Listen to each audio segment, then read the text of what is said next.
তোমাদের source documents স্কুলেও করেছে, এদিকেও বুঝিয়ে দিচ্ছি, আর কোশ্চেন অ্যান্সারের সাথে এই টপিক করাবো, তার কোশ্চেন অ্যান্সার।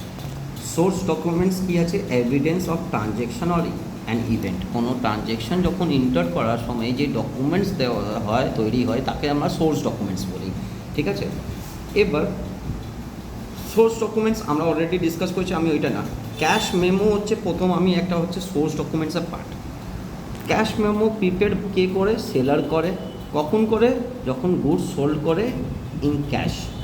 ঠিক আছে, it is an evidence for purchaser. আর পারচেজারকে ওই ক্যাশ মেমো তৈরি করে পারচেজারকে দেয়। পারচেজারের কাছে এটা এভিডেন্স আছে কি ও গুডস পারচেস করেছে ক্যাশে, আর সেলারের কাছে এভিডেন্স আছে কি ও গুডস সেল করেছে ক্যাশে। তাই এটা it is the evidence of sales of goods for cash. এইটা হলো। এবার তুমি এদিকে দেখো, cash memo is prepared when goods are sold. তাহলে অ্যান্সার কী হবে? ক্যাশে কি ক্রেডিটে, কিসে হবে? ওইটা on cash. On cash answer. Cash memo is a source voucher for purchase of goods. ঠিক আছে তো?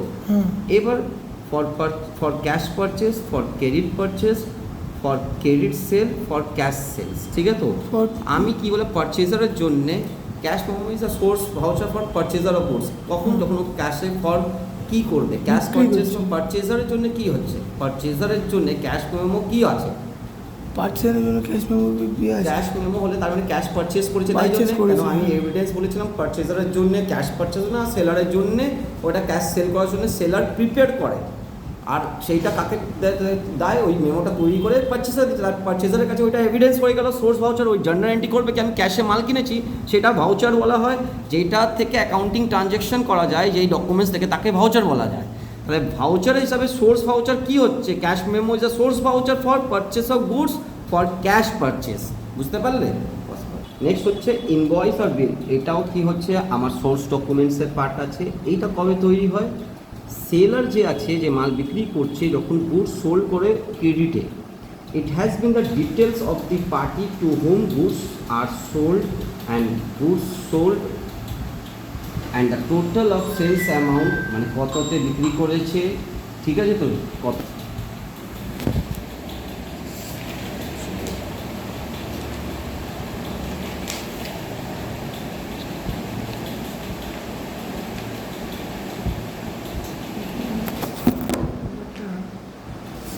রাহুলদার নাম।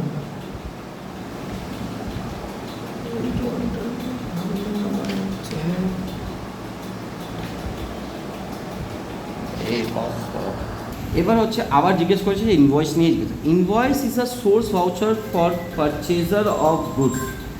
পারচেজার অফ গুডসের জন্য, দেখো আমি তখন বললাম ক্রেডিট সেল কেন হয়েছে, কেন সেলারের পয়েন্ট অফ ভিউ থেকে জিজ্ঞেস করেছিল। ইনভয়েস যে প্রিপেয়ার হয়েছে, ইনভয়েস হচ্ছে ক্রেডিটের জন্য, ক্রেডিটের গুডস পারচেজ সেলের জন্য। তো সেলারের পয়েন্ট অফ ভিউ থেকে যদি বলে, তাহলে ও যখন ক্রেডিট সেল করবে তখন ইনভয়েস তৈরি করবে। পারচেজারের পয়েন্ট অফ ভিউ থেকে জিজ্ঞেস করবে, তখন ওই সোর্স ভাউচার ইনভয়েসটা কবে পাবে? যখন ক্রেডিটে পারচেস করবে, তখন ক্রেডিটে পারচেস করবে। এবার বলো এদিকে কি, কার পয়েন্ট অফ ভিউ জিজ্ঞেস করছে? For purchaser. তো ধৈর্য রেখে কোয়েশ্চেনটা ভালো করে দেখবে কি কোয়েশ্চেনের পয়েন্ট অফ ভিউ। ইনভয়েস দেখলেই ক্রেডিট সেল বা ক্রেডিট পারচেস লিখবে না, কার পয়েন্ট অফ ভিউ। তখন যখন প্রথম 3 নম্বর কোয়েশ্চেনে জিজ্ঞেস করেছিল ফর সেলার অফ গুডস, যে মাল বিক্রি করছে তার জন্য ইনভয়েস কি আছে? ইনভয়েস হচ্ছে ক্রেডিট সেল করার জন্য। আর পারচেজার যদি বলে তখন ক্রেডিট পারচেস। তাহলে ক্রেডিট পারচেস অপশনে কোথায় দিয়েছে?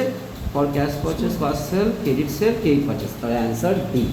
ঠিক আছে, আরেকটা কোয়েশ্চেন দেখে নাও। তো এটা বুঝেছো ক্রেডিট পারচেস কেন পারচেজারের পয়েন্ট অফ ভিউ থেকে জিজ্ঞেস করেছিল। Accounting voucher is prepared from. Accounting voucher prepared কোথা থেকে হবে? Accounting voucher is prepared from source voucher থেকে, জার্নাল এন্ট্রি থেকে, বোথ নান অফ দিস। তাহলে কিসের হবে? Accounting voucher is prepared from. From মানে কোথায় থেকে? তো প্রথম সব থেকে প্রথমে যেটা হচ্ছে, যেটা তৈরি হয়, ওটাকে বলে সোর্স ডকুমেন্টস। ঠিক আছে তো? তো সোর্স ডকুমেন্টস বা সোর্স ভাউচারকে দেখে অ্যাকাউন্টিং ভাউচার প্রিপেয়ার করা হয়। তো ফার্স্ট কি হয়, যখন ট্রানজ্যাকশন করার সময় কোন ডকুমেন্টস হয়? Source voucher. ওইটাকে দেখে জার্নাল এন্ট্রি করার সময় তাহলে কোনটা ডকুমেন্টস তৈরি হয়? Accounting voucher. তাহলে এইটাকে সোর্স ভাউচারকে দেখেই তো অ্যাকাউন্টিং ভাউচার তৈরি হচ্ছে। তাহলে source accounting voucher is prepared from source voucher. বলো বুঝতে পারলে? If purchaser of goods returned, then he will be prepared. Purchaser ভাবো সেলার আর পারচেজার দুজনই বিজনেসের ম্যানেজার, তখনই তো ডকুমেন্টস তৈরি করতে পারবে। পারচেজার আমি কারোর থেকে মাল কিনেছি, পরে গিয়ে আমি ওকে মাল রিটার্ন করলাম, তাহলে আমার দিক থেকে এটা পারচেজ রিটার্ন হলো, ঠিক আছে। আমি কোন ধরনের ডকুমেন্টস তৈরি করব, credit note, debit note, both, none of this, এটাই হচ্ছে কোয়েশ্চেন। তো আমি যদি পারচেজার, তা আমি কিনেছি মাল, ভাবো আমি বিজয় থেকে কিনেছি 10,000, তাহলে আমার 10,000 টাকা ডিউ ছিল বিজয়ের কাছে। আমি ওকে 2,000 টাকা মাল রিটার্ন করছি, মাল আমি 2,000 টাকা রিটার্ন করছি, তাহলে ওকে কি বলবো, ভাই তোমাকে আমি এবার 8,000 পেমেন্ট করবো, তুমি আমার থেকে 10,000 থেকে 2,000 টাকা মাইনাস করিয়ে দাও।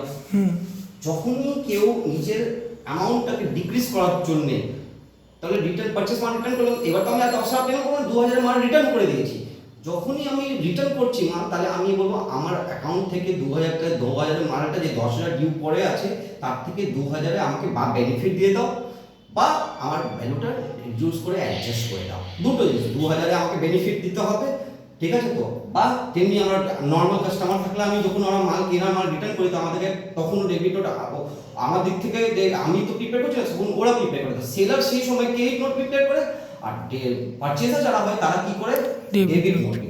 কাস্টমার বলে তো আমার কাছে কোনো ডকুমেন্টস তৈরি করে না, কিন্তু দুটো যদি বিজনেসম্যান হয়, একজন হোলসেলার একজন রিটেলার, তখন তো দুজনই ডকুমেন্টস তৈরি করতে পারে। তাহলে ওই কেসে যে পারচেজার যারা কিনছে, তারা মাল যখন রিটার্ন করে তখন ডেবিট নোট ইস্যু করে, তাহলে आंसर কি হবে, debit note. Similarly if seller receive back the goods sold, মাল যেটা বিক্রি করেছিল, এইটা আমি বিজয়কে কি করলাম, কোন ডকুমেন্টস তৈরি করলাম, আমি বললাম আমার টাকাটা রিডিউস করে দাও, ডেবিট নোট জন্য রিডিউস করার জন্য আমি ডেবিট নোট ইস্যু করলাম। Sujoy prepare debit note, Sujoy কে ছিল, পারচেজার ছিল। এই কথাটা উনি যে অ্যাকসেপ্ট করবে, তাহলে বিজয় কি তখন তৈরি করবে, ক্রেডিট নোট। তাহলে সেলস রিটার্ন করার সময় সেলারের জন্য সেলস রিটার্ন, আমার জন্য, আমি যদি কাস্টমার হয়, আমি পারচেজার হয়, তাহলে আমি কি করছি, আমি পারচেজ রিটার্ন করছি, পারচেজ রিটার্ন করার সময় ডেবিট নোট ইস্যু হবে। আর সেলার যে আছে যখন সেলস রিটার্ন করছে, সেলস রিটার্ন হয়েছে ওর কাছে, তাহলে ও কাস্টমারকে কি করবে, পারচেজারকে কি করবে, কি ডকুমেন্টস ইস্যু করবে, ক্রেডিট নোট। বলো বুঝতে পারলে? তাহলে এই ডেবিট নোট ক্রেডিট নোট সব সময় প্রবলেম হয় পারচেজারের পয়েন্ট অফ ভিউ। পারচেজার যখন এমনি না একটা পারচেজার, যখন টাকা তুমি কাউকে রিডিউস করবে, যে আমি আমার টাকাটা রিডিউস, আমার বার্ডেনটা কমাবে, নিজের বার্ডেন কমাবে, তখন তুমি ডেবিট নোট ইস্যু করবে। আর কেউ যদি নিজের বেনিফিটটা কমায়, তখন ক্রেডিট নোট। তাহলে সেলার নিজের বেনিফিট, ওর 10,000 টাকা বেনিফিট পাওয়ার কথা ছিল, 2,000 বেনিফিট কমিয়ে দিচ্ছে, তখন ও ক্রেডিট নোট ইস্যু করছে। আর পারচেজার নিজের বার্ডেন হয়, পারচেজারকে তো পেমেন্ট করা ছিল, ও নিজের বার্ডেন যখন কমানো যাবে, তখন ডেবিট নোট ইস্যু।